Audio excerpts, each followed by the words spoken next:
Здравейте, приятели! Ето го опълчето, където беше с проблема в мотора.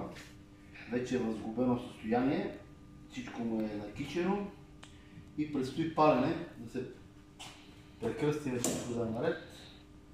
Време е да начуваме гласа. След това мащабен ремонт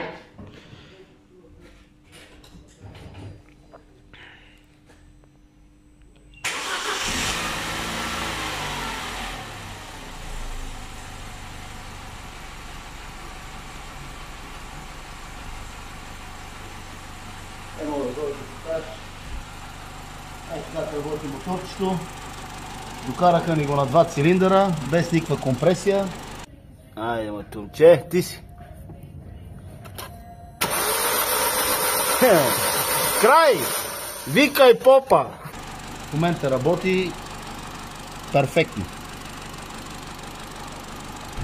6 отвози човечето с тази количка, стана перфектно. Това беше идея.